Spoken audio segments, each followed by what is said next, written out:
You know that sinking feeling when you're at the airport counter and they tell you your bag is 5 pounds over? The fee hits you like a punch to the gut.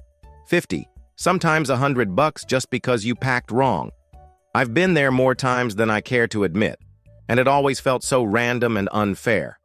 But here's what I figured out after years of travel mistakes. Overweight bags aren't usually about packing too much stuff. They're about packing the wrong stuff in the wrong way. Once I cracked this code, I not only stopped paying those ridiculous fees, I actually started traveling more comfortably with everything I needed. I'm going to share the 10 game-changing discoveries that completely transformed how I pack. These aren't just weight-saving tricks. They're the secrets that make travel easier, cheaper, and way less stressful.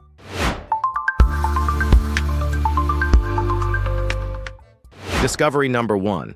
Your empty suitcase is sabotaging you. I was at the Denver airport wrestling with an overweight bag when this seasoned traveler next to me said something that changed everything. Your biggest mistake is probably sitting right there empty in your closet. She was talking about my suitcase itself. My trusty old hard shell that I'd been dragging around for years weighed 12 pounds empty. 12 pounds! That's like starting every trip by packing a bowling ball you'll never use. Here's the math that'll shock you. If your bag weighs 12 pounds and the limit is 50, you're already using up 24% of your allowance before you put in a single sock. With carry-ons, it's even worse. Most airlines cap those at 15 to 22 pounds, so a heavy bag leaves you almost no room to work with. I switched to a lightweight spinner that weighs under 7 pounds, and suddenly I had 5 extra pounds to play with. That's the difference between paying overweight fees and bringing home souvenirs. The crazy part? The lighter bag actually rolls smoother and handles better than my old heavy one. Sometimes the solution isn't about packing differently. It's about starting with better tools. Discovery number 2. The personal item hack. This one saved my bacon on a trip to Chicago when my main bag was creeping toward the weight limit. I was about to start pulling things out when I remembered something a flight attendant had mentioned. Your personal item is your secret weapon. Most people think of their personal item as just a purse or laptop bag. But here's what smart travelers know. It's actually your weight overflow valve. Airlines have size limits for personal items, but they rarely weigh them. I started putting my heaviest small items, electronics, toiletries, that heavy book I always pack but never read, into my personal item. Suddenly, my main bag dropped 3 pounds without removing a single thing I needed. The trick is choosing a personal item that can handle the weight and still fit under the seat. A sturdy backpack or large tote works perfectly. You're not cheating the system, you're just using it the way it was designed. This one change has probably saved me $500 in overweight fees over the years. Discovery number 3. The jeans problem. I learned this the hard way on a family trip where everyone's bags were mysteriously heavy. We couldn't figure out what was going on until my wife weighed individual items and discovered our jeans were the culprits. One pair of jeans weighs about 2.5 pounds. Pack 3 pairs, and you're looking at 7 to 8 pounds of just pants. That's insane when you think about it. Jeans are basically the heaviest thing in most people's suitcases. Here's what I do now. I wear my jeans on the plane, always. Even if it's hot at my destination, planes are usually freezing anyway, so I'm comfortable during the flight. Those 2.5 pounds stay on my body instead of in my bag. For the rest of my trip, I pack lightweight alternatives. For guys, those athletic pants that look like dress pants are amazing. They weigh half as much as jeans, pack smaller, and honestly look better for most travel situations. Women have even more options. Leggings, travel pants, anything that's not thick denim. Your legs will thank you, your bag will thank you, and your wallet definitely will. Discovery number 4. The 2-shoe rule. This was a tough one for me because I'm kind of a shoe person, but shoes are luggage killers. They're heavy, bulky, and they don't compress at all. I had to get real about this. Here's my system now. 2 pairs total, period. I wear the heaviest pair on the plane, usually my walking shoes since I'll be doing a lot of walking anyway. The second pair goes in my bag, and it's always something lightweight that serves a specific purpose.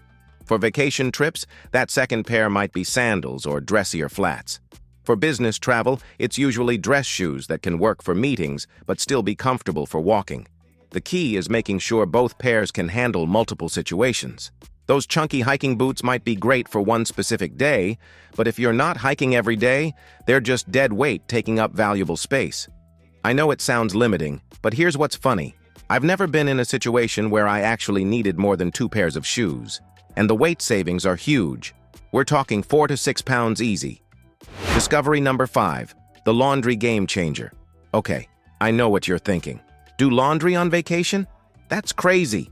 But hear me out, because this completely changed how I travel. I used to pack enough clothes for every single day, plus extras just in case. For a 10-day trip, that meant basically packing my entire wardrobe. My bags were always stuffed to the breaking point. Then I tried something radical. I packed for 5 days and planned to do 1 load of laundry halfway through. Game changer doesn't even begin to describe it. Here's the thing. It takes maybe an hour out of your trip, and most places make it super easy. Hotels often have laundry service, Airbnbs usually have washers, and even if you have to find a laundromat, it's not the end of the world. The weight savings are incredible. I cut my clothing weight in half overnight. Plus, I started packing clothes I actually like wearing instead of random stuff just to fill out the days. And here's a bonus. Having fresh, clean clothes halfway through a long trip feels amazing. You'll actually enjoy your clothes more instead of wearing that last wrinkled shirt you packed just in case. Discovery number 6, the hotel amenities reality check. This one makes me laugh because it's so obvious, but I used to pack like I was going camping in the wilderness instead of staying in actual hotels. I'd pack a full-size hairdryer, towels, basic toiletries, even an iron sometimes. Meanwhile, every hotel I stayed at provided all this stuff, usually better quality than what I was dragging around. Now I research my accommodations before I pack. Most hotels list their amenities online, and it's amazing how much you can leave at home. Hairdryer, iron, basic toiletries, sometimes even laundry detergent, it's all there waiting for you. For Airbnbs, I just message the host. Takes 2 minutes and can save you pounds of unnecessary stuff. Most hosts are happy to tell you what's available because they know it makes for better reviews. The only time I pack this stuff now is if I'm staying somewhere really remote, or if I have specific products I can't live without. Otherwise, I let the hotel do the heavy lifting, literally. This freed up so much space and weight that I actually have room for things I'll actually use and enjoy.